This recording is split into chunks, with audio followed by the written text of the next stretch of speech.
welcome in once again to the dungeon of the Doctors of Doom, where I am your host, Alex the Shark Sparks, and joining me this week, the man, the myth, the legend, me.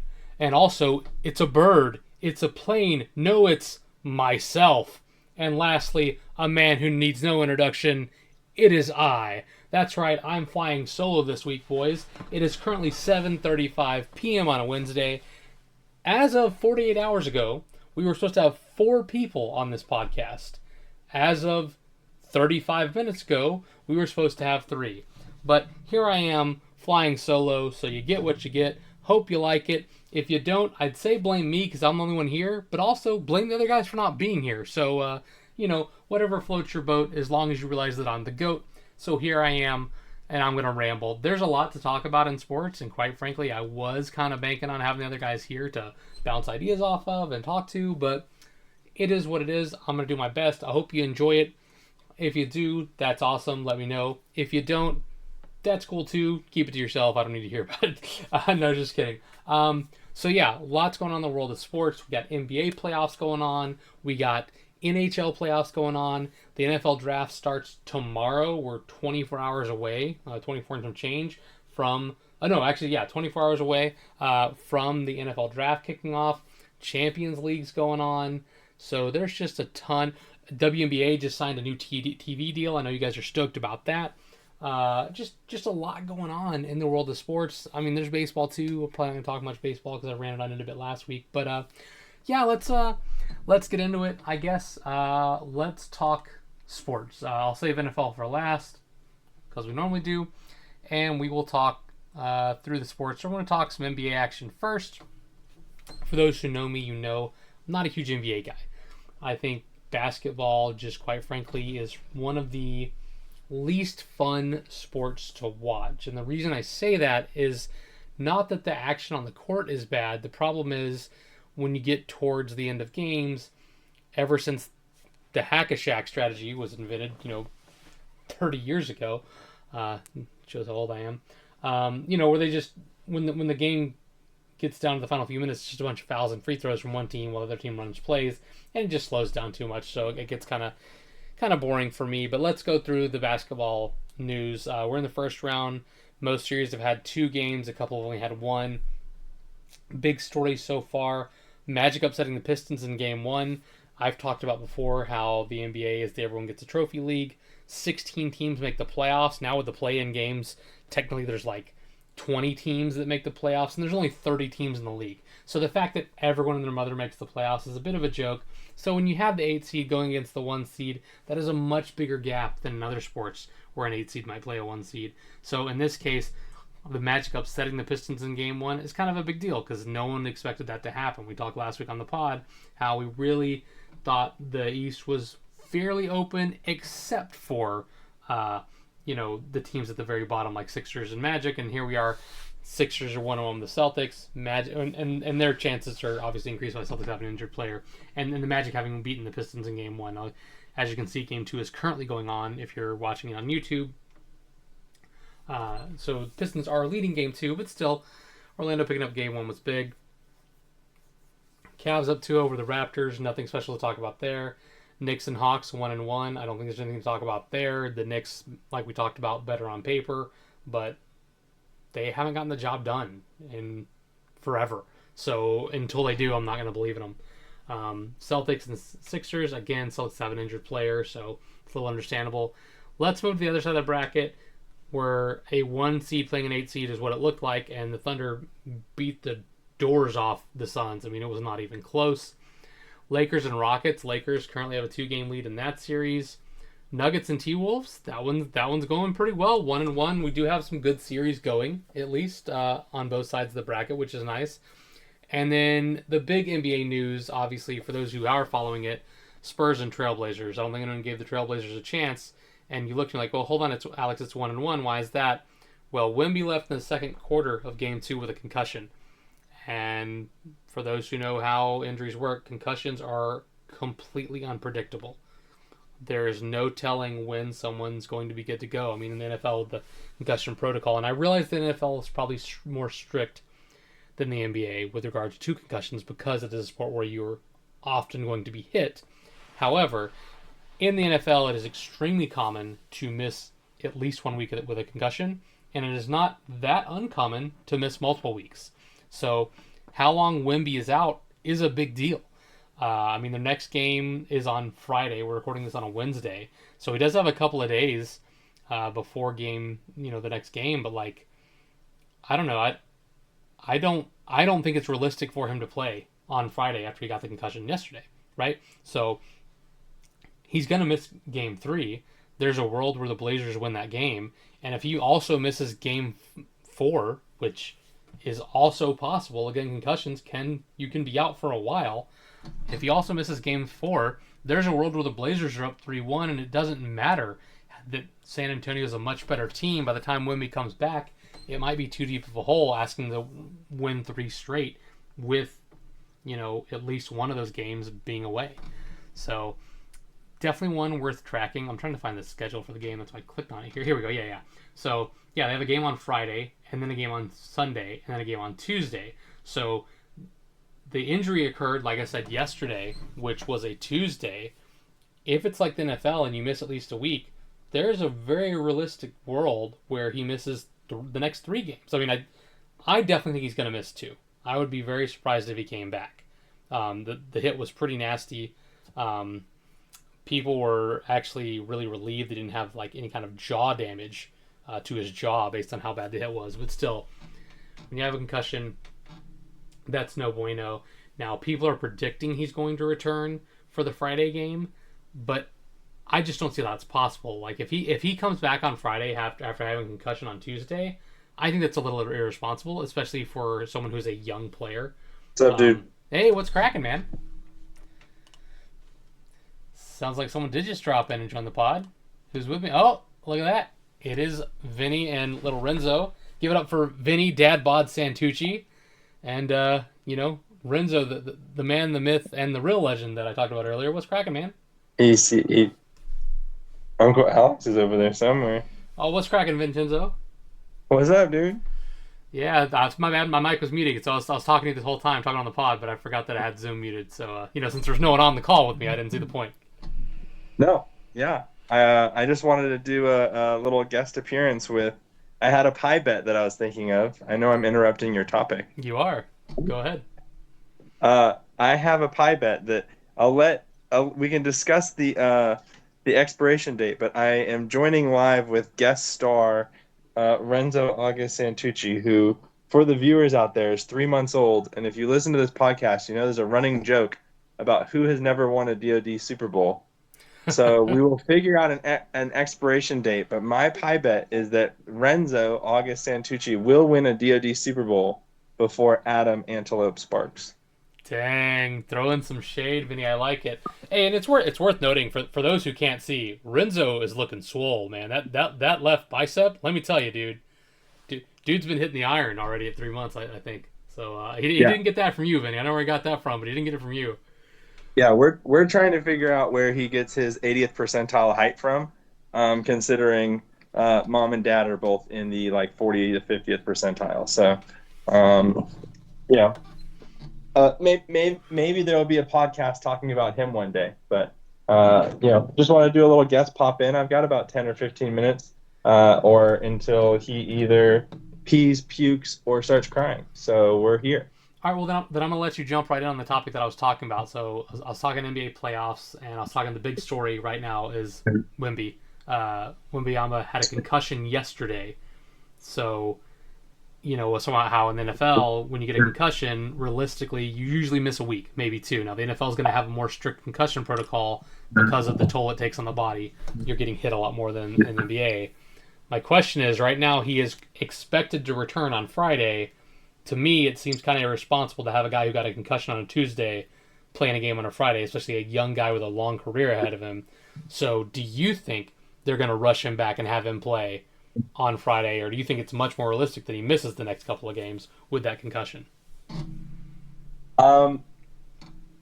If a concussion is serious enough for you to set out a game, I personally don't see that being a smart choice. Now I understand the impact levels of concussions and NFL. Obviously, you're getting kind of hit in the head repeatedly, but I have a little insider, or not insider scoop on Wembanyama, but a little inside information as to the recovery process. I've worked with uh, high school athletes. I've actually worked with a couple MLB pros suffering from concussions, and so it's not as cookie cutter as people think. Like, if he comes back and he's cleared to play, I mean, it's possible, it's theoretically that you can make it in 3 days, but if your concussion was severe enough that you had to sit out in the first place and miss half a game, I just realistically, it just seems super irresponsible to rush it back.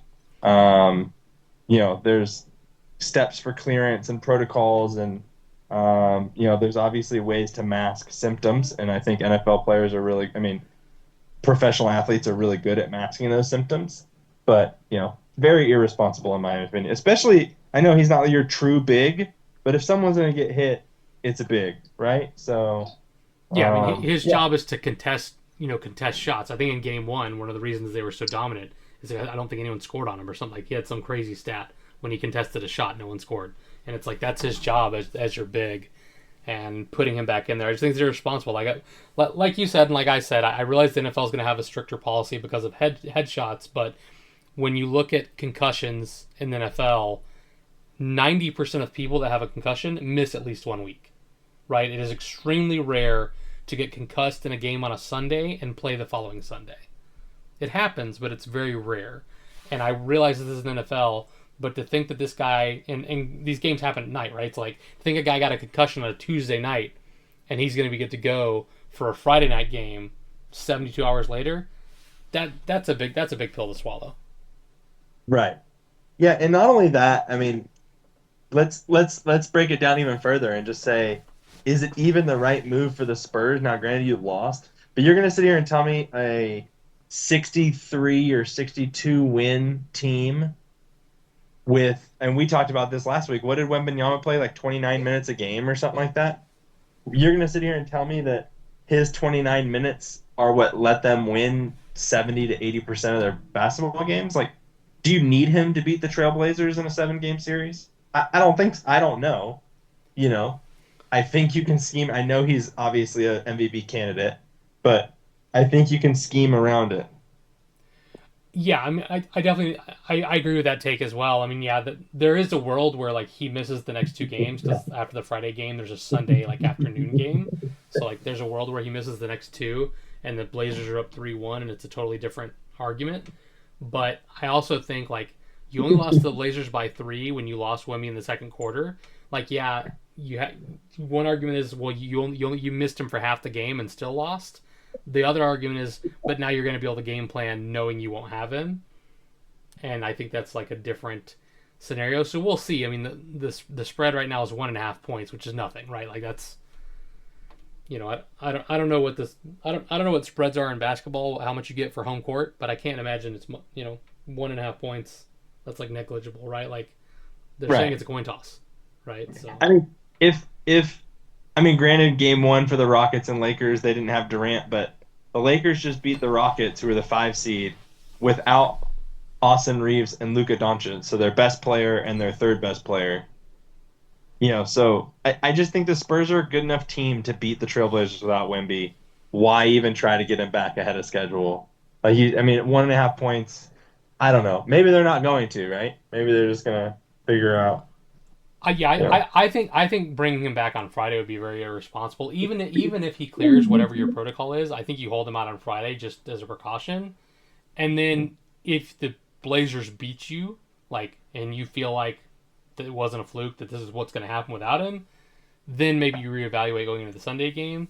But if I'm the coach of that team, even if Wemby clears concussion protocol, I'm not playing him on Friday. I'm not risking him. Yeah. Oh, I agree. And yeah, and I know it's beating a dead horse, but when you look, I think people forget just how good the Spurs were. I mean, they had an 8 point, I mean, 8 game lead on the Denver Nuggets, who people think might be a dark horse, NBA champion final. Like, they were only 2 games back of the Thunder, who we all keep talking about as a shoo-in. And we talked about this on the pod. Wemby got the bare minimum 65 games. So with 29 minutes a game, his minutes played were super low, but he got the bare minimum 65, which means he's already missed 17, and they only have 20 losses on the whole season. So it's like, come on, guys, like. Yeah, and also keep in mind just do the smart thing. Just do the smart thing. The Blazers are only the 7th seed because of the ridiculous play-in system. They're actually the 8th best. They had the 8th best record in the West. So, like, they were barely above 500. This is not a good basketball team. Yeah. Sorry, I have another guest star. I have another guest star, Dakota, grabbing Renzo because you know how I said until he poops, pees, or cries? Well, the beauty of doing a podcast with a 3-month-old is all of a sudden you're like, my lap's warm. And then you realize the diaper failed, and you're now covered in human urine and continue to power through a podcast. How fun for you, man. It's an exciting night at the Santucci household. Yeah, which let me tell you, Wemby runs the same risk of being covered in his own human urine if he goes back out there for a Friday game. Yeah. Yeah, and pulls a Tua, you know. So, but Okay. yeah. All right. Well, do you have any other thoughts about the NBA or any of these series before I try to transition us over to NHL? No, not necessarily. I did want to just comment on just like no like big hot takes or anything, but we kind of talked about the Eastern Conference being wide open, and we've joked kind of on the side that it was like we didn't even know the Pistons were good this year until we started paying attention to the NBA playoffs. And Yeah, no shade. I didn't say it on the podcast, but to say my joke, like this was, I said this as a joke, but it's true. I did not know until I opened the bracket last week that the Pistons were in the playoffs, and they're the 1 seed. Yeah, and listen, I think it's airing my own dirty laundry. I am not the biggest regular season basketball fan, but and as a Laker fan, I just kind of hawk the Western Conference more than anything, and I could have told you who like the top 10 seeds in the Western Conference were. And then I knew the Celtics were surprisingly doing well. I honestly just kept forgetting every time I checked the standings that Pistons were the 1 seed. But to go off that, they've already lost. They're 1-1. They already lost a home game to a play-in Orlando Magic team. So it's just interesting, as we kind of talked about it. It's like, are the Pistons ready? So yeah, I'll be interested to see if our predictions of the 2, 3, 4 seeds in the East actually being who makes it to the finals, because I don't think any of us picked the Pistons. So No, we didn't. But it goes back to my everyone gets a trophy, like in my argument that I always make. Like when you look at the play-in games, it's like, yeah, the Magic were a play-in team, but at least they had 45 wins. Like them as a play-in team is better than 3 of the play-in teams in the Western Conference, right? I mean, look at the Golden State Warriors. They were 37-45, and they were in the playoffs effectively. Like I get that. Well, no, they're in a play-in game. They're not in the play. Yes, they are. That's a playoff. When you're playing a game where if you win, you advance, that is called a playoff. The Golden State Warriors made the playoffs with a record of 37-45. And they actually did win that first play-in game. They did beat the Clippers, which was a fantastic basketball game. If anybody had a chance to watch it, I was like, this was some of the most entertaining basketball that I watched in a while. It was just a really good last 5 minutes of the game, but yeah, the play-in is, oh yeah, I feel the same way. It's so dumb. If you can't be in the top 8, then you really don't deserve to be in I think that's just where sports are going, Alex. Like you remember like baseball playoffs used to be 4 teams, and now it's what do we have now, 6 teams, and then you've got now granted college football had an archaic program with the BCS and 2 teams, but then we expanded to 4, and then 8, and then 12, and it's just like, what are we doing here? Like, are we just in NFL? We used to have 6 teams per conference. Now we have 7. Now we have 7. Like, what is it? At a certain point, is it just going to be like, all right, if you are in the top half, you get to go? That's how basketball. You want to know how many teams did not qualify for a play-in, Alex? 5. 10. Yeah, it's 5. It's 10. 5 in each conference, and there's 30 teams in the NBA. So literally 2/3 of the teams make the playoffs. And those bottom 5 teams in the West were all tanking to try to get the 1 seed. So it's just crazy. It's just absolutely crazy to me. 10 teams have a chance at the playoffs out of 15.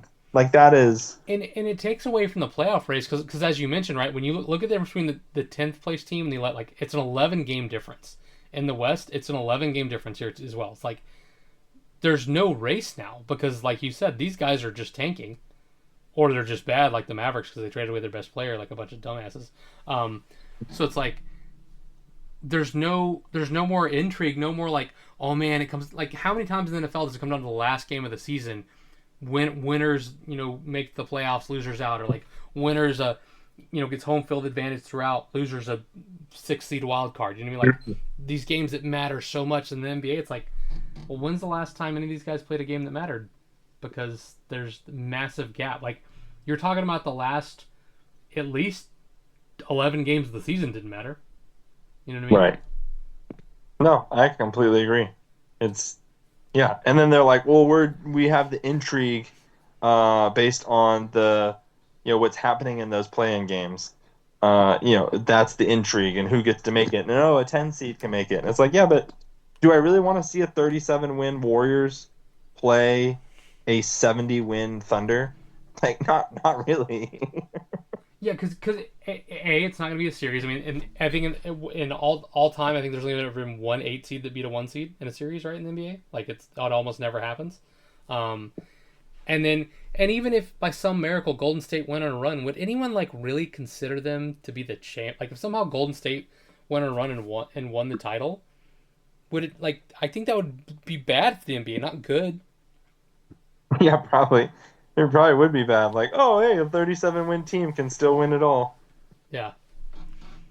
I mean, I realize that that's unlikely to happen because they do play a best of 7 series, but like because of the one and done playoff, system for the first couple of playing games, it's how you have a team like the Suns. The Suns should have been in the playoffs. They're not. They had a better record than the Blazers. They're just not in. So it is what it is. Anyway, so that's NBA. I guess while you're here, before you have to head out, you still have a few minutes left or no? Yeah, let's go for it. All right. While you're here, then instead of switching over to NHL, let's talk a little football. I was going to talk NHL first, but we'll talk a little football while you're here. Raiders getting ready on the clock here. Our picks in less than 24 hours now. Most likely taking Mendoza. That's what everyone thinks. That's what we've kind of said that we're doing. So my question to you is this. We've talked about how we feel about him and how we feel about the pick.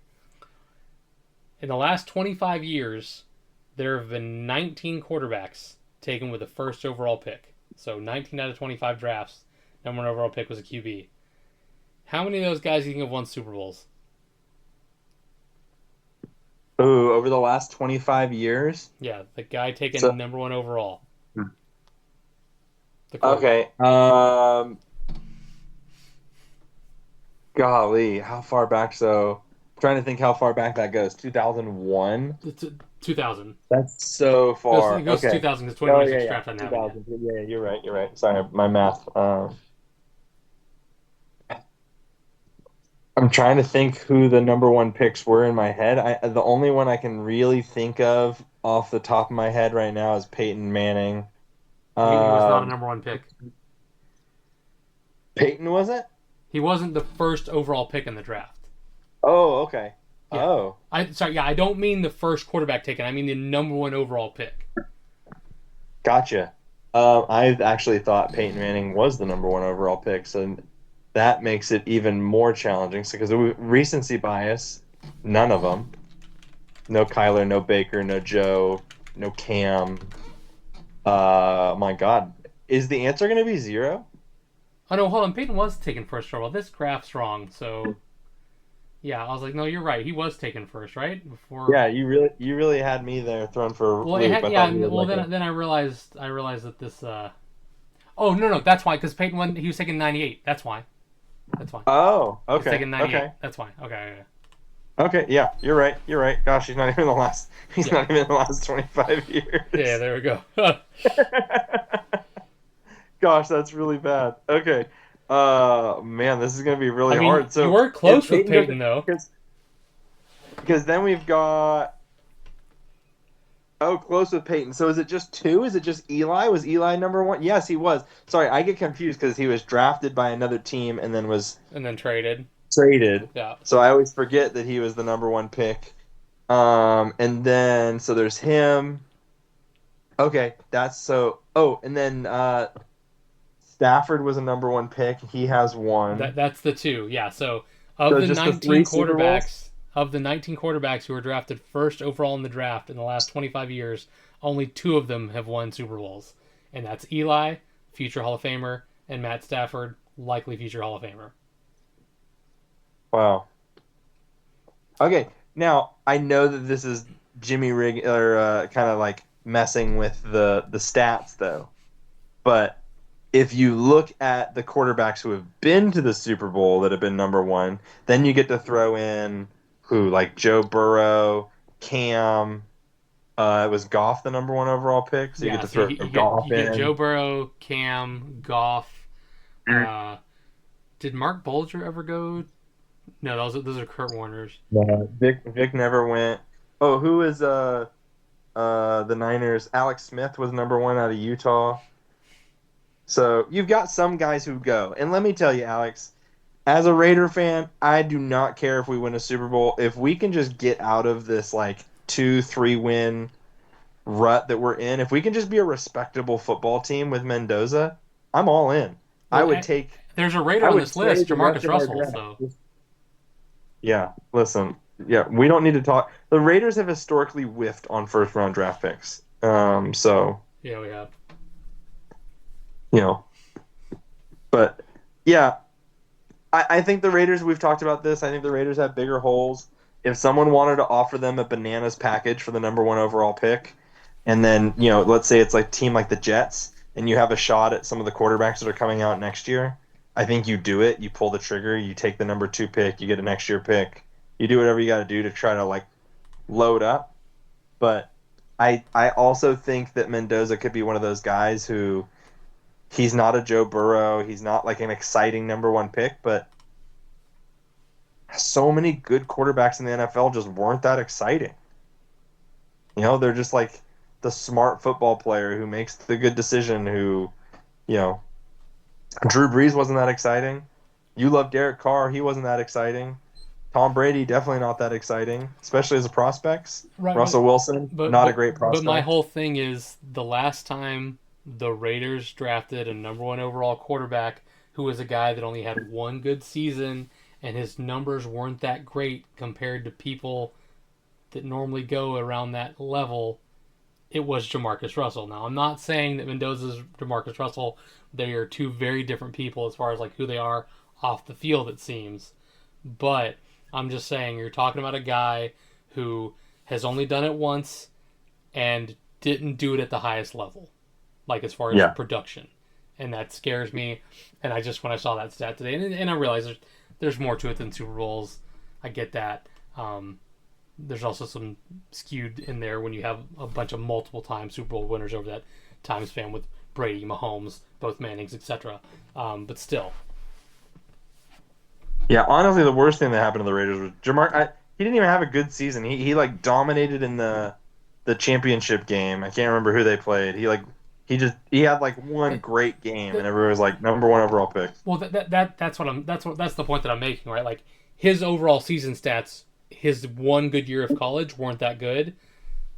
Indiana's quarterback Fernando Mendoza had one good year of college. His overall season stats weren't that good, right? Also, Russell I think had like one or two great receivers that also got drafted.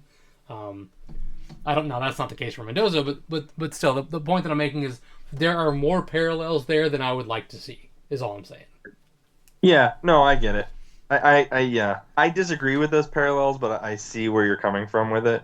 I think Mendoza was underrated at Cal, and if you look at like his efficiency and his accuracy this year, and I know like the knock is that he runs a lot of RPO, but the guy is like crazy efficient and crazy accurate. So, um, I actually like him. I mean, is he your typical number one overall pick? Probably not. Probably not. I think there's guys that are coming out next year that are better. Is there? anybody who really deserves to supplant him at number one overall in this year's draft class? I don't think so. I don't think there's like a truly elite player that you're going to be like, yeah, he's the best. No, but You know? I think what scares me is that like Mendoza's the kind of person that like you want him to sit for a few games. You want to develop an offensive line for him to work behind and then have him go in there. But when you take a guy one overall, you can't do that. He's going to have to start right away. And we have a terrible offensive line. And so I think he's going to be thrown to the Wolves. And I don't know how he's going to handle that.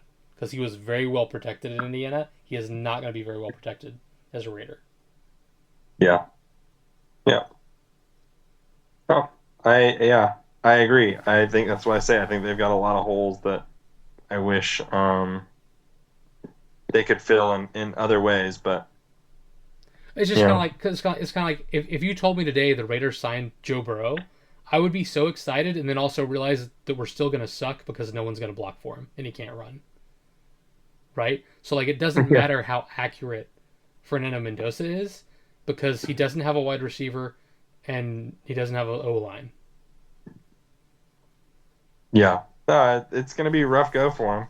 Yeah. It's actually probably going to be a rough go for Kirk Cousins, who, by the way, my wife is a big Kirk Cousins fan. Apparently, she just found out Kirk Cousins is a Raider. And then when she found out that Fernando Mendoza is going to be a Raider, I think I saw a tear in her eye, and it was not a happy tear. It was a tear because she feels that no good human being should be on the Raiders, and Wow. she feels very bad for Kirk Cousins and for Fernando Mendoza that they have to play for the Raiders. Drinking that haterade. Yeah, it's going to be the nicest QB room in the league. They're never going to get to the meeting because they'll both be holding the door for each other. That's what I heard. Yeah, exactly. Do you think there's any surprises in the draft? Do you think anybody, whether it's a trade or players, do you think anything big is happening? Well, so that's going to be my next question because, like, Max Crosby's still a Raider right now. Like, we tried to trade him, didn't work. Do you think something happens with him on draft day? I don't. I did originally like the trade. I mean, that would have actually been pretty legit to get, this year's first and next year's first, right? So, but I think from everything I've heard, it's water under the bridge. Everybody wants to move forward. They want Max to be a Raider, so I don't see him getting traded. That's the thing. At all. They obviously didn't want him to be a Raider because they traded him. I think that was based on his desires, though. I think he didn't want to be a Raider anymore. They respected his decision. They said, "Hey, we'll put some offers out there. We'll take something if it's good. If not, we'll figure out what to do." They got a great offer. It fell through, and I think there was like some sort of kumbaya moment when he had to come back to Las Vegas. I think it was more of a player demanded trade rather than a franchise demanded trade. I don't know where these player productions come from, by the way, that I just pulled up on my screen. Oh, I'm not sharing screen. Hold on, let me show this to you. So I'm on ESPN's website, and they have some projections. These are the projections that they have for Mendoza.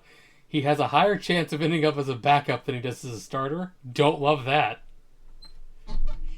Yikes. It's pretty bad. Yeah. Not But is that not just let's see, so you've got less than 50% chance that he is a backup? Hey, I gotta hop off just for a second. I'll be right back. All right. Well, Vinny is going to hop off. So yeah, I know I've been drinking the haterade here, and I need to be very clear. I am not anti Fernando Mendoza. He seems like a very nice person. I was rooting for Indiana in the college football playoffs last year.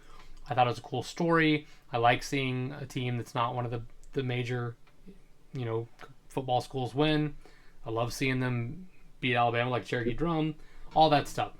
And as a Raider fan, I obviously want him to do well, and I realize that I'm kind of jaded because we've made so many terrible picks, as Vinny has alluded to.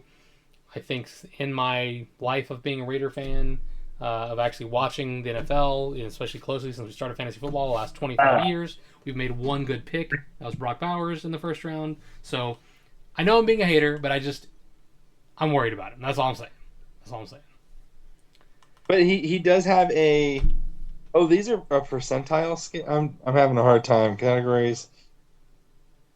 Oh, 95th percentile or above, 80th to 94th percentile. Okay, I mean, you've got a one fourth chance of Pro Bowl and a greater than 50% chance that we have a long-term starter. I'll take those. I mean, I think the Jets would take that with Geno Smith and Zach Wilson and Mark Sanchez. I think the I just want to point out that if we're Giant- comparing ourselves to the Jets, we've already lost. If the Jets is our bar, Vinny, we've already lost. Can I ask you a question? Yeah. In what world do you think we're not already the Jets? We aren't already the Jets because you think that I guarantee Jets fans are probably having the same conversation on a Jets podcast. Like, hey, listen, because if you're we're not the comparing meme ourselves yet. to the They're Raiders, the meme and we aren't. That's the only difference. That's the only difference. Yeah. Yes, but you could say that they've definitely had a much more successful run. Oh, 100%. Since if we like chop off Vinny, right where they've won a playoff game in my adult life. Yeah, exactly. So. If you cut off the last of the Raiders went to the Super Bowl. Now, granted, I think we've been to the Super Bowl more recently, but they went on that run there with Rex Ryan. They have like weirdly good years. So, and then even Chad Pennington. So, Yeah. But yes, I wouldn't be surprised if he's a backup. I mean, technically he is, right? I still don't know what we're planning on doing with Kirk Cousins. It's a little interesting, but hey, it is what it is. Yeah, I mean, normally I'd say I wouldn't mind him learning from Cousins, but Cousins is going to get murdered out there. Yeah. So, yeah. I don't know. You know Cousins must really want to play to sign up to play for the Raiders. Like, because it's not just that he's, like, I'm not saying because, he signed up to play for a bad team. That's not the issue. The issue is he's signing up to play for a bad team that can't block, right? Like, you can have a bad team that just, like, they have a decent O-line, but, that are crappy on defense and maybe don't have offensive weapons. Like, okay, that's one thing. But, like, when you sign up to play for the Raiders, especially in the division with the Chargers, Broncos, and Chiefs, that all three have good defensive lines, you're basically saying, I want to get hit a lot. Right. Yeah, I mean, I think he just took another bag. Kirk Cousins might be the most paid quarterback of all time based on, what he's done in his career. Like, recency bias, obviously, but he's just gotten bag after bag after bag. Yeah, it's kind of like Jimmy G. I think Jimmy G is one of the top 10 most highest paid players in NFL history. And it's like, he was good for 2 years. Yeah. But hey, to each their own. Good for him.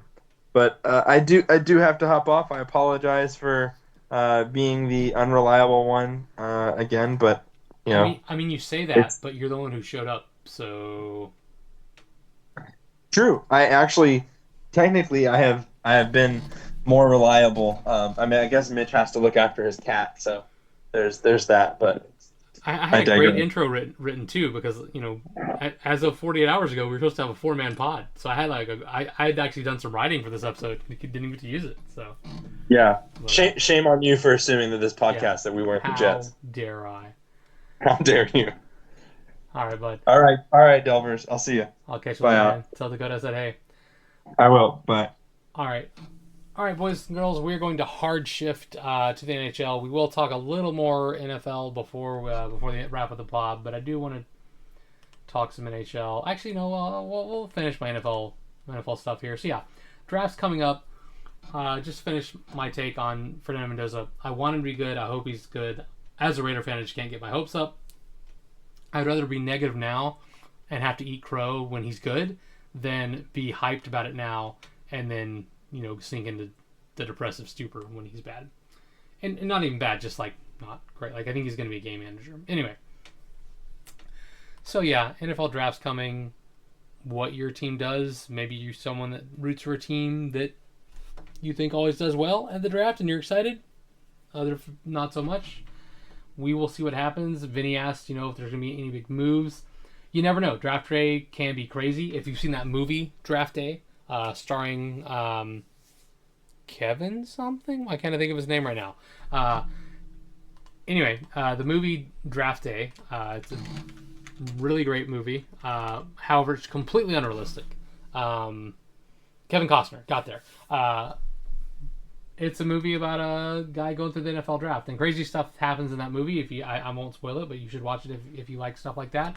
But crazy thing happens in real life. We've had a team miss their pick, like the Vikings just missed 2 picks in a row. Like they had a pick and then they didn't make it, so someone else took it. They didn't make it again, someone else took it, and they finally got their guy, right?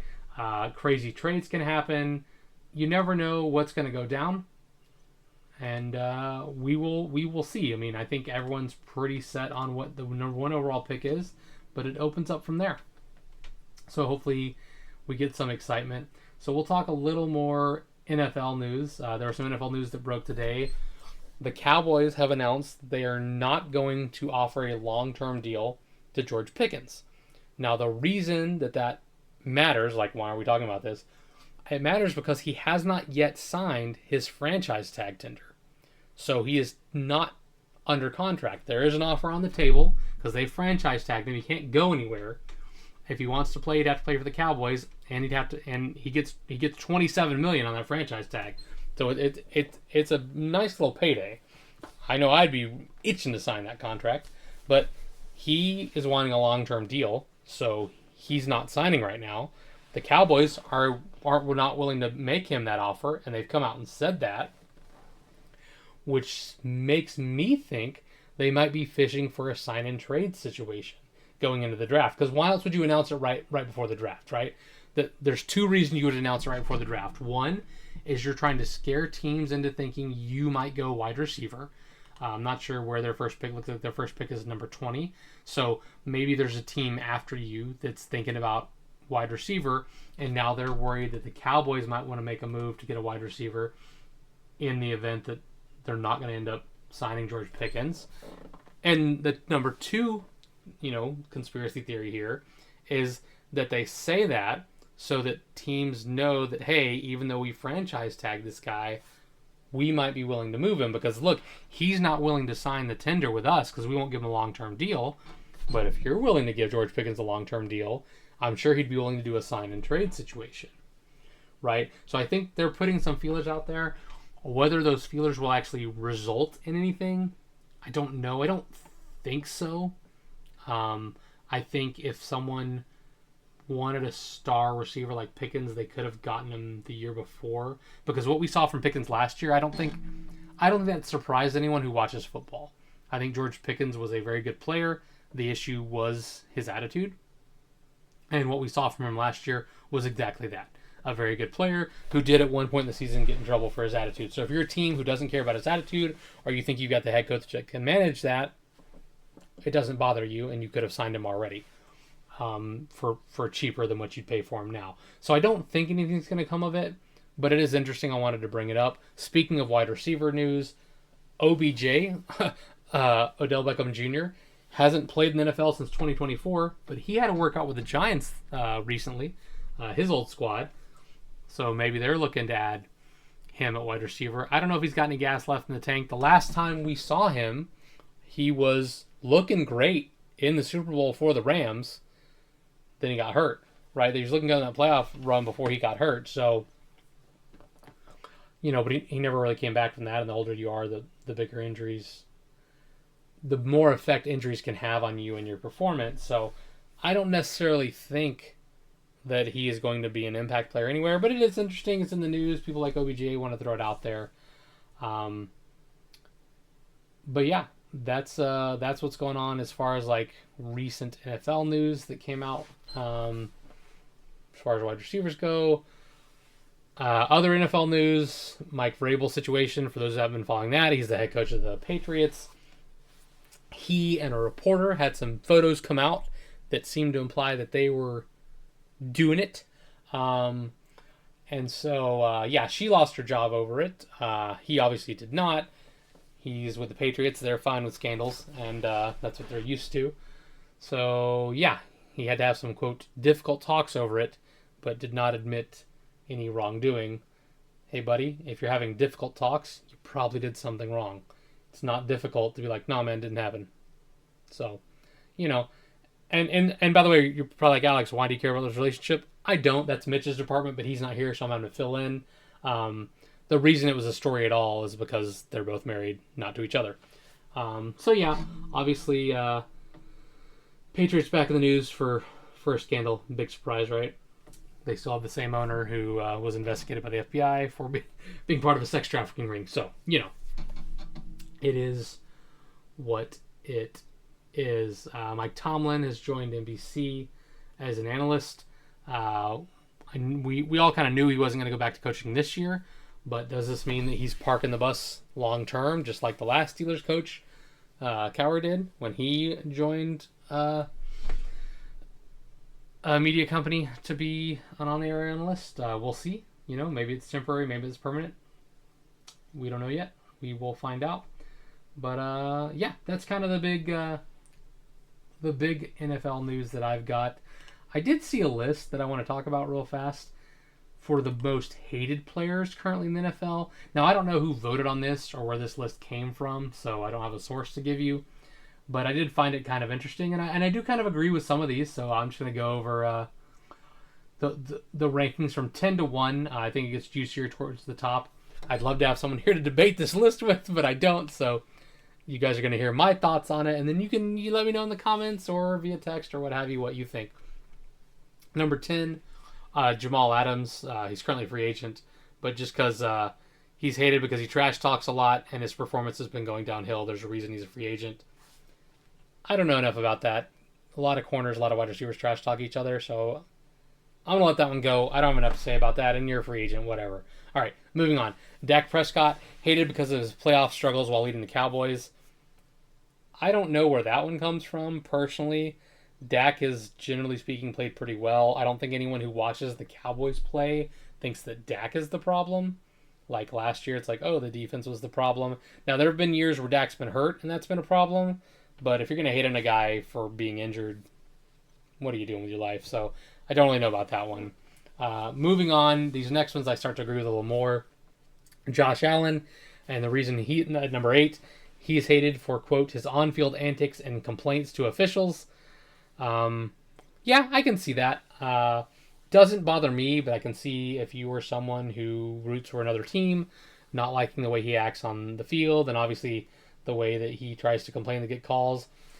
Everyone complains to get calls. He's just a more animated person, so I think he kind of gets a little flack for just being an animated human being, right? Like, everybody complains about calls, but just because he happens to be animated, it looks like he's doing it more often, I think. I think everyone complains about calls equally. All right, moving on. Number 7, Patrick Mahomes. This was just because they hate him because they ain't him. Resentment from rival fans over sustained dominance. I don't feel that way. I'm a Raider fan. I think Mahomes is fun to watch. Obviously, I don't like when he destroys the Raiders, but I don't hate him for that. So yeah, I get why people might not like him because it is fashionable to hate the guy on top of the mountain. Now, granted, he's not on top of the mountain anymore necessarily, but he's considered one of the best in the league right now, and people tend to hate on the guy who's one of the best in the league when they're there. So I get it, even though I don't agree.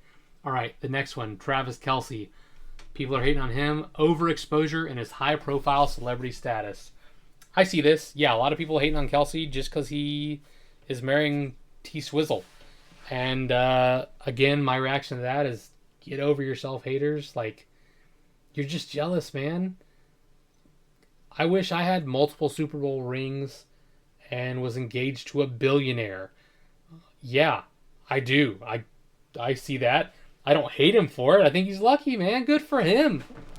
Go live your best life and be happy. I don't get it. Like, it's not his fault that he was a celebrity and fell in love with another celebrity. I mean, you date within your social circle. That's how the world works. There are a lot of high-profile athletes that date other high-profile athletes and celebrities because they can relate to the same things. There's a reason that people often date in their social circle. Now, some people do get lucky and date up. He just left the pod, but Vinny will tell you that dude married up, all right, with Dakota. Congrats, bro. Happy for you, right? Like, some people do get lucky, but most people, right? Most people, they marry someone within their social circle, their economics circle, what have you. Not always. I'm just saying, like, that's who you meet and interact with. I live in rural Alabama. It is extremely unlikely that I'm going to meet someone who is a Hollywood actor because I don't live there, right? And I'm not in those social circles. I'm not out at these fancy, expensive restaurants and clubs. I'm hitting up Waffle House at 2 in the morning. All right. So those are the people that I'm going to meet, and that's cool. I'm fine with that. You should be too. So don't hate on Travis Kelce just because he has a good life. Good for him. Be happy for him. All right. Now we start to get to the ones that I actually do start to have some beef with myself because I haven't really had any of that yet. Number 5, Tyreek Hill. Repeated off-field legal issues and domestic issues. Also, just being kind of a chud on the field as well. Wanting to get traded, not happy with where he's at, yada, yada, yada. Yeah, dude's kind of a douche canoe. It seems anytime you're beating on someone, that ain't cool. Unless it's a one-on-one fight with a dude who's in a fair fight or was coming at you first. Yeah, not cool, man. So I get why he's one of the top most hated players in the NFL. Oh, and just for clarity, it's hated by America, not hated by other players. Just a little FYI, in case I didn't cover that at the beginning. This wasn't like voted on by players based on America. It's probably some like poll on Twitter or something. I don't know. All right. So yeah, Tyreek Hill. I get that one. I see that one. I'm on board with that one. I shouldn't hate anybody, but yeah, I'm anti Tyreek Hill for sure. Other than the 1 year I had him on a fantasy team when he played really well. But most years not so much. All right, number 4. Definitely agree with this one. Aaron Rodgers. His polarizing views and media-driven drama. Yeah, dude is an absolute drama llama. He's weird. He's into weird stuff. If Mitch was here, he'd want to know who he's dating. I don't, but clearly that gets on people's nerves too, not being forthcoming about his private life. He doesn't get along with his family. He goes on these, retreats to, do peyote and whatnot. Who knows? Just a weird dude. He is allegedly a flat earther. And I'm saying allegedly because I didn't hear him say this, obviously.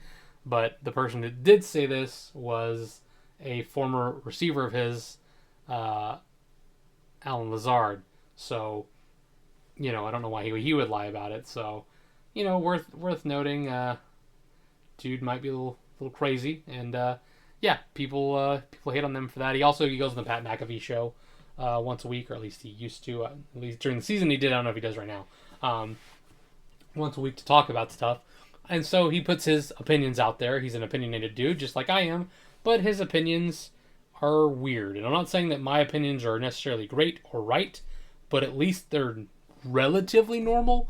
I'm not here telling you the moon landing was fake or that there's an ice wall around the world or anything of that nature. All right, moving on. This one I don't understand at all, and maybe I'm isolated from it because I'm a fan of the team, but Max Crosby of the Raiders is hated for his, quote, intense style, frustrating his AFC West rivals. Don't get that at all. I can't imagine any fans of AFC West teams giving two craps about the Raiders because we're so bad. We are not their problem. And most people that I know love Max and the way he plays and would want to have him on their team. So I don't get this one at all. But again, I will say, to be fair, as a Raider fan, maybe I don't see it because I got blinders on. So, number 2, I think a lot of people will be on board with this one. Deshaun Watson, legal history and recurring injury issues. Now, I don't understand why the injury issues come up in this, but obviously a terrible person as far as what he's done, from a legal standpoint with his sexual assault cases, and then also just the crazy amount of money he got to do nothing. He didn't deserve it. I'm not saying players shouldn't go and get their bag. They should. I root for them to get paid. You should be for players over management. But this is a guy who got paid and didn't earn it. I'm all for when guys earn their bag, they should get paid. Right? I was pro Hendrickson of the Bengals getting paid last year because he earned it. He led the league in sacks 2 years in a row. He should have gotten paid. Right? I wanted that dude to get paid because he worked his butt off and he earned it. Deshaun Watson sat out for a season, had a looming suspension of 8 games, and still got the most lucrative guaranteed contract in NFL history at the time. That's insane. And I realized, look, it's not his fault that the Browns are idiots. Browns management, that is.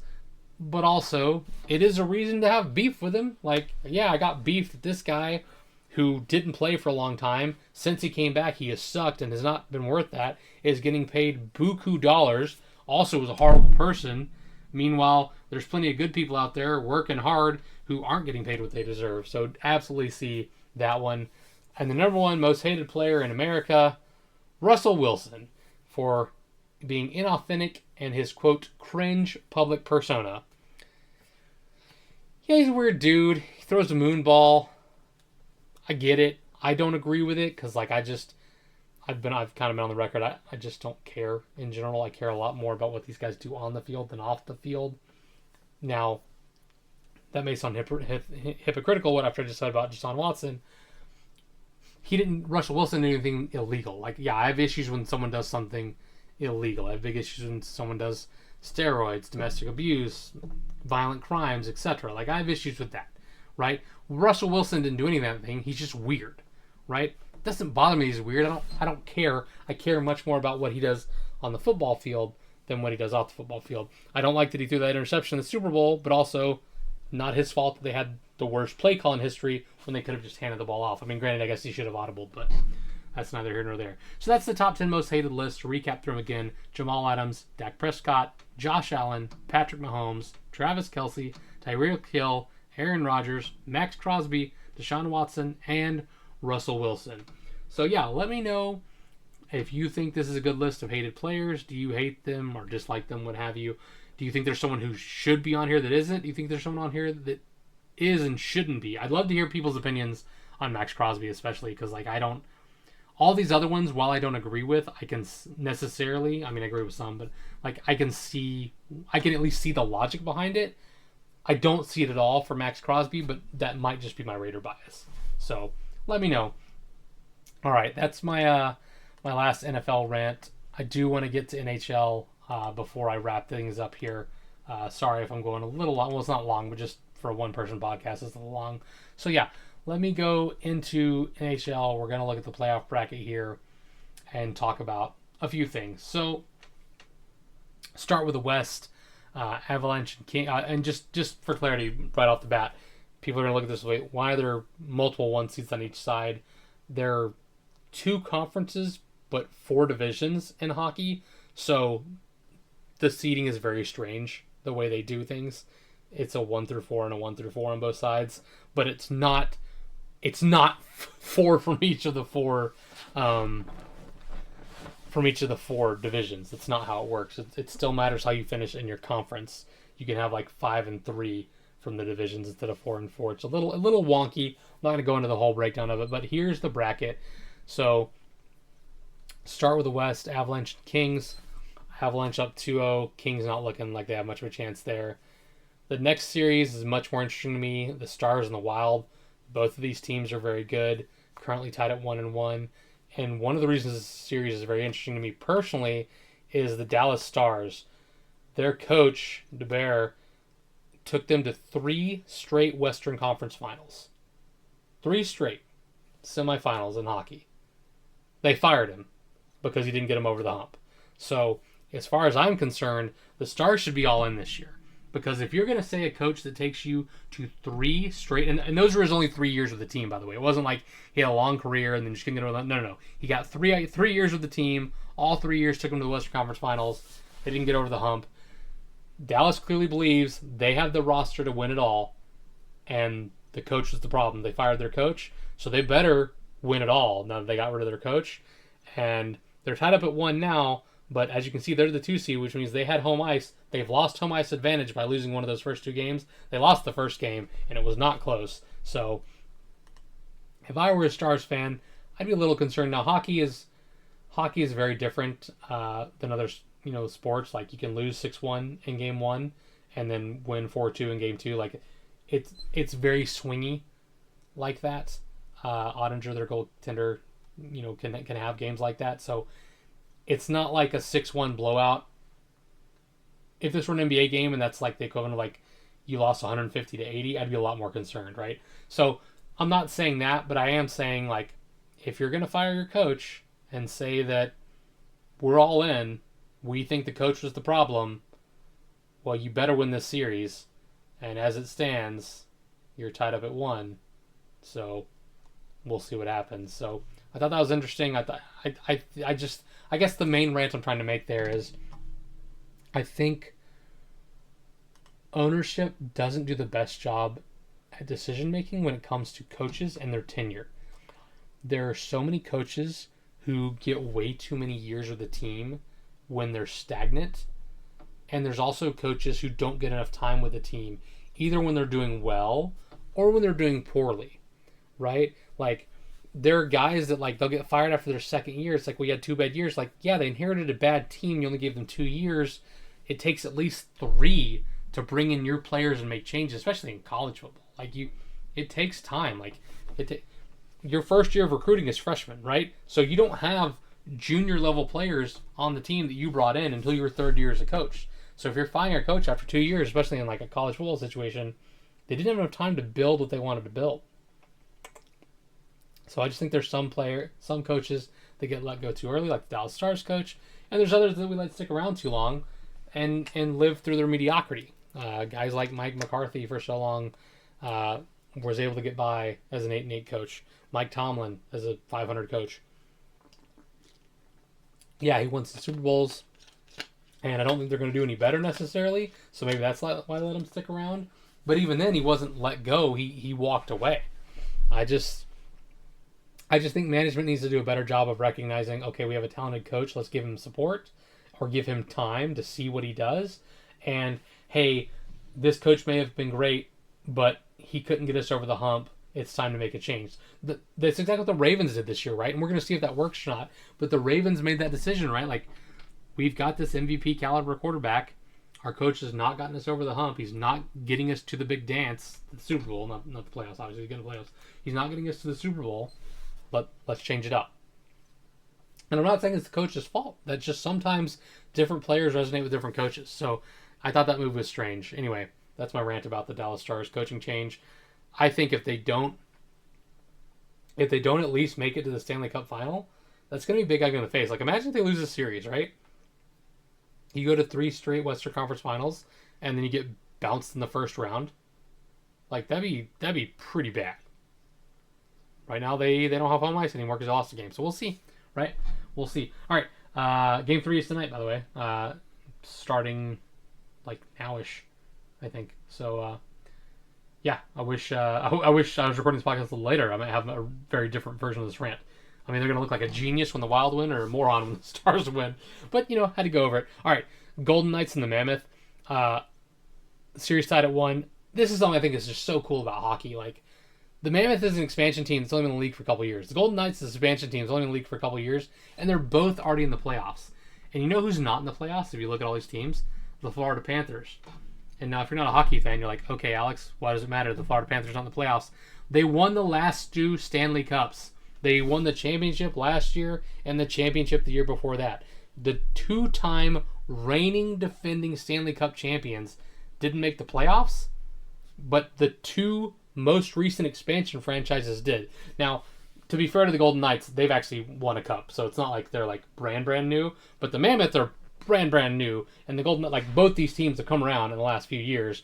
Mammoth, I think, in their second season, like, that's a big deal, right? It is a big deal. It's also scary for me personally, because while the Panthers are not in as the kryptonite, the evil Superman, as it were, the Oilers are in and currently up a game. The reason I say that is the Oilers have the best player in hockey on their team, Connor McDavid. We talked about him a lot during our Olympics coverage because he played for Team Canada as one of their captains. He's the captain of the Oilers. He's the best player in hockey. It's not particularly close, in my opinion. He also has Leon Draisaitl, who is the best player from Germany. And he, I think it was Germany, yeah. And he's on that team as well. He just recently came back from an injury. In fact, his first game back from injury was Game 1. So they've got both their stars. They've went to the last 2 Stanley Cup finals and lost to the Panthers. And basically the last 4 times Connor McDavid has played a big game matchup, against Makachuk, he lost because Chuck plays for the Panthers, like the USA holding down Team Canada. So yeah, he's not there anymore. So now I'm a little scared that the Oilers might make a run because for those who don't know, the Canadians have not the Canadians, but a Canadian team has not hoisted Lord Stanley's Cup in a long, long time, since the 90s. So I'd like to keep it that way as an American, just because it's fun. I realize that there are Canadian players on all of these teams, and probably more Canadians than Americans, if I had to guess. But it's just funny to talk about. Anyway, all right. So, yeah, Western Conference, in my opinion, the favorites here have to be the Oilers because they've been there twice in a row. Until you show me you can't go back, that's who my favorite's going to be. And then the other team for me to keep an eye on personally is the Stars, just because they've gone all in with what they've done. All right, moving to the Eastern Conference, you've got the Buffalo Sabres and the Bruins. That's interesting and cool to see the Sabres as a 1 seed. That's a franchise that was bankrupt like 10 years ago and almost had to fold entirely. So the fact that they're still here and still going strong is pretty cool to see. Josh Allen, speaking of NFL, was there to bang their drum at the opening game for their day. So, they got some support of the Buffalo community, as it were. They're tied up at 1 with the Bruins. Moving on to the Lightning and the Canadiens, not to be confused with the Canadians that I was talking about earlier. Montreal, this is another Canadian franchise that's in the hunt. They're tied at 1. Nothing much to say about that series. Hurricanes and Senators, this is a series I have watched. I've talked about before how playoff hockey is the best sport to watch. Now you're looking at this and it's like it's a 1 versus a 4. Carolina's up 2-0. It's a blowout, right, Alex? It is absolutely not. The last game went to double overtime before the Hurricanes won it. So fun to watch. And again, if you need manufactured rooting interest, if you're like, I don't care about Carolina or Ottawa, why would I watch this game? If you're an American, watch the game and root for the Hurricanes because they're the American team. If you're Canadian or just non-American, watch and root for the Senators because they're the non-American team. Like you can manufacture interest in a lot of these series, right? Like Avalanche versus Kings. One is in Colorado, one's in Los Angeles. If you're a big city guy, root for the Kings. If you're a small town guy, root for Colorado. Not that Denver's a small town, right? But just like comparatively, right? Stars in the Wild. A lot of people hate Dallas sports. So if you want to hate Dallas sports, root for the Wild. Or if you want to see the team finally get over the hump and that story come to fruition, root for the Stars. Golden Knights and Mammoth, they're both kind of expansion teams, but the Mammoth are the brand new team. If you want an underdog story, there it is, right? Oilers and Ducks, same thing, the Canada versus USA argument. You also have the argument of like, man, I love the Mighty Ducks movies as a kid. I'm going to root for the Ducks because, yeah, that's who they used to be. They used to be the Mighty Ducks. When Disney sold the franchise, they became the Ducks. Disney took away the word mighty. You can root for the Oilers to get over the hump, or you can think it's funny if once again they get foiled. You know what I mean? Whatever floats your boat there. Sabres and Bruins. Okay, this one's harder to manufacture interest in, I admit, because it's a Buffalo team and a Boston team, 2 teams in the Northeast. Pick your poison there. I don't have a great reason for you to root for one team other in that series, I'll be honest. Lightning Canadians, though, again, you've got U.S. versus Canada. Hurricanes Senators, U.S. versus Canada. And then Penguins Flyers. This is just, how do you feel about the state of Pennsylvania? Because you got Pittsburgh versus Philadelphia. And this series is strange because, the Penguins were the higher seed, but Philly has been dominating them. They're up 2-0. While I've been talking, the Penguins scored again to make it a little closer at 3-2, but they are about to go down 3-0. We might be seeing the end of Sid the Kid. Sid Crosby, he was voted most likely to become a coach.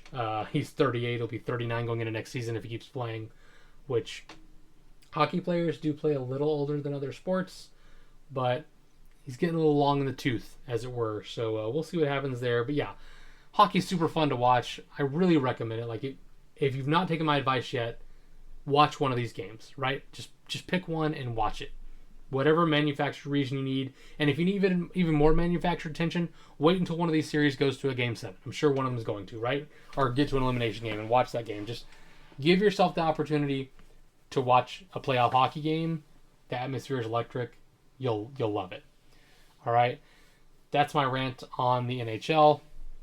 I'm sorry I don't have more like intense breakdown and analysis to give you, but it's kind of hard when I'm doing all the talking myself. My mouth is very dry right now. And I don't want to bore people too much because I know not everyone follows hockey. I'll be honest, I don't follow a ton of regular season hockey, but I do follow a lot of playoff hockey. Same with basketball. Do not watch basketball regular season at all, but I do follow playoff basketball. At least I follow the results and the stories. I don't actually watch the games, whereas hockey I do actually watch the games. So it is a little different there. I would be watching this Penguins Flyers game right now if I wasn't recording this podcast, for example. One last thing to talk about. Is it a sport? Is it not? It's sports entertainment, whatever. ESPN owns them now, so the WWE, well, not owns them, but has the rights to air their stuff. WWE, the only reason I mention is WrestleMania, the biggest wrestling event of the year, happened this past weekend. It was fine. I'm not super into it anymore, and to be honest with you, when it was on Peacock, I could watch it for free when NBC had the rights because I had Peacock anyway for things like the Olympics. And shows like Traders. So I already had a Peacock subscription, and I could watch things like the Royal Rumble, Wrestlemania, what have you.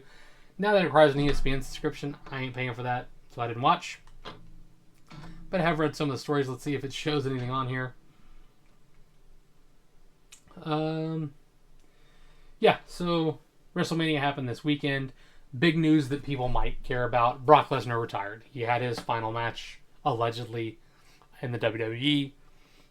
It was him versus another big buff dude, Obafemi. Obafemi won because you always go out looking at the lights, is the way the saying goes, which means you lose. So Brock Lesnar lost and then announced his retirement from professional wrestling. People kind of thought he might be out the door for a while ever since kind of the sex scandal came up with Vince McMahon. He was kind of named as part of it with one of the girls. He was not around for a while, but then when the when they came in and that group that owns the UFC came in and bought WWE, then they brought fighters back, so they brought him back, but he has announced his retirement. So now kind of an end of an era with Cena having retired a couple months ago from in-ring work, and now Brock Lesnar, a couple of the big dogs from back when I was younger and watching wrestling have now headed out. Other highlights from WrestleMania: CM Punk finally got to main event of WrestleMania. Dude absolutely doesn't deserve it. For those who don't know, he's just kind of a D-bag of a person. But he got to main event WrestleMania. But at least the good news is he lost. So take that. Roman Reigns gets the W. What else happened? Yeah. There were some cool spots. So yeah, Pat McAfee of ESPN fame. He was part of a storyline. He has also announced his retirement from wrestling. Now, he wasn't really a wrestler. He was involved in some stuff, and he was an announcer for them. But he has announced his retirement from wrestling. I think now that he's much more involved in the college football scene, I think he wants to focus more on just sports than sports entertainment. But yeah. I'm not going to go over all the results. If you want to watch it, you can, or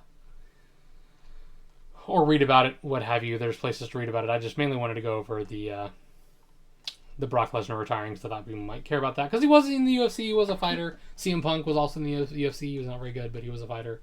Like I said, I don't know if he was UFC. He was in a fighting thing. But yeah.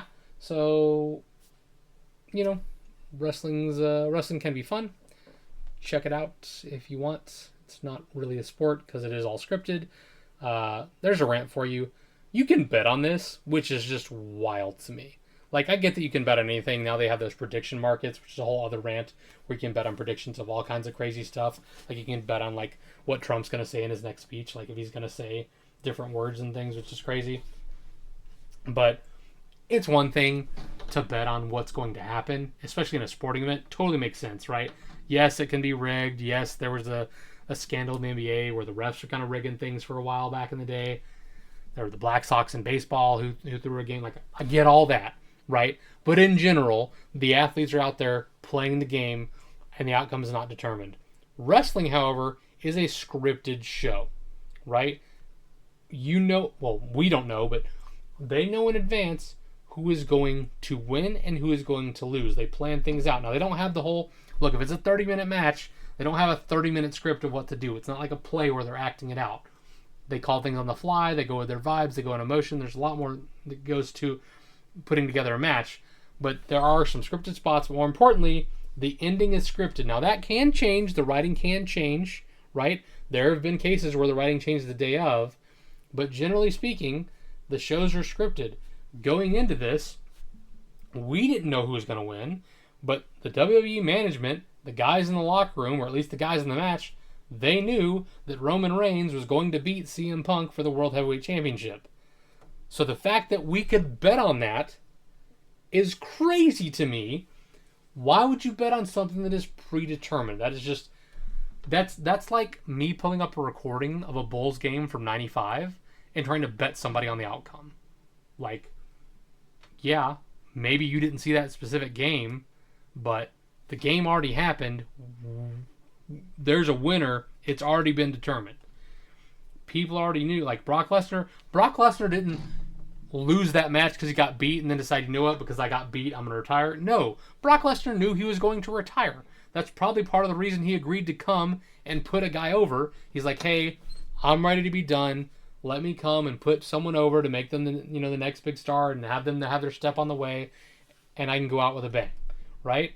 That's why he agreed to do that. So, like, if anyone bet on this match, I don't know what the odds were, but I bet the odds weren't good for Brock Lesnar to beat Obafemi, which is this guy, right? Like, we didn't know he was going to retire, but they surely did. Because they planned things in advance. They planned storylines in advance. Imagine if they had a plan for Brock Lesnar to win that match, and then the next night on Raw, which is like their televised show every Monday, WrestleMania's on Sunday. Like, the next night on Raw, they had a plan for him to come out, celebrate his victory, and have whoever his next storyline start with his next opponent, or a revenge storyline, or what have you. Like, if they had months worth of writing ready for this character, and he's like, oh, by the way, I'm retiring, that'd be a huge blow. That's not what happened. They knew he was retiring beforehand, which means they were planning on him losing. They knew he was going to lose. But so the fact that you could bet on the match is insane to me. That's my rant. Sorry. If you don't like wrestling, I apologize. I know it's not technically a sport. It's sports entertainment. But I just think that's crazy. You can bet on this stuff. It is entertaining. I'll give it that. I used to watch wrestling as a kid. I was super into it. And there are matches now that I would be willing to watch. Might find them interesting, what have you, right? I'm not going to watch a whole show, but like maybe there's an individual match or two. But the point that I'm really trying to make here is that it is kind of crazy how much of a spectacle it's become. You can bet on it. Social media is like a huge part of it now. Logan Paul, who, if you've never heard of him, he is a massive YouTuber. He's a wrestling star. He wrestles for the WWE. He's very entertaining, but like he pitches his Prime Energy, the energy drink Prime. I'm sure you've heard of that. If you haven't heard of him, he owns that company. That's his company. He advertises it all the time. He carries it to the ring. He had a guy in a Prime bottle mascot come to the ring with him one time. Like, it says Prime in the middle of the ring. They have logos on the ring now, just like UFC fights. Like, he's out there as an advertising campaign. He does things like he takes selfies and videos himself during the match doing stuff so he can post it on social media. Like, I Show Speed, another massive YouTuber. Again, if you're part of our older audience, you don't know who that is. But for the younger audience, he is a massive YouTuber. Anyone who's like 20 and younger probably knows who I Show Speed is. He was a part of a match. He like not just like, he wasn't just like, oh, I'm going to go out there and be a special referee or a special guest or what have you. He was in the match. It was a 6-man tag, so we'd have to do a lot of work, obviously. They got to keep him safe for most of it, but he was in the match, like wrestling, and he's not a wrestler. He doesn't train with the WWE. He didn't go on the road with WWE. He was part of this storyline for WrestleMania and did it. Why? Because they wanted to bring in these younger audience, younger views, social media. And again, you're allowed to bet on that match. You telling me they did all this with I Show Speed to have him lose? Probably not, right? So, like, why are you betting on that? I think it's crazy that the way it is such a spectacle now and that you can bet on it is just wild to me. Anyway, I'm sorry. I know that rant went way too long. I apologize, but I needed to go off on that. So, yeah, we've talked basketball. We've talked football. We've talked hockey.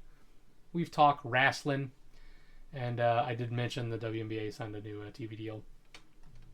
But I'm not actually going to talk about that. And sorry for always throwing shade. That's more just because it's like an ongoing joke on our show. If you like the WNBA, that's cool. All the power to you. I hope you enjoy it. Anywho, yeah, that's what I got for this week. Baseball. Oh, I guess we'll talk about one baseball story. It did happen to pop on this page I saw today.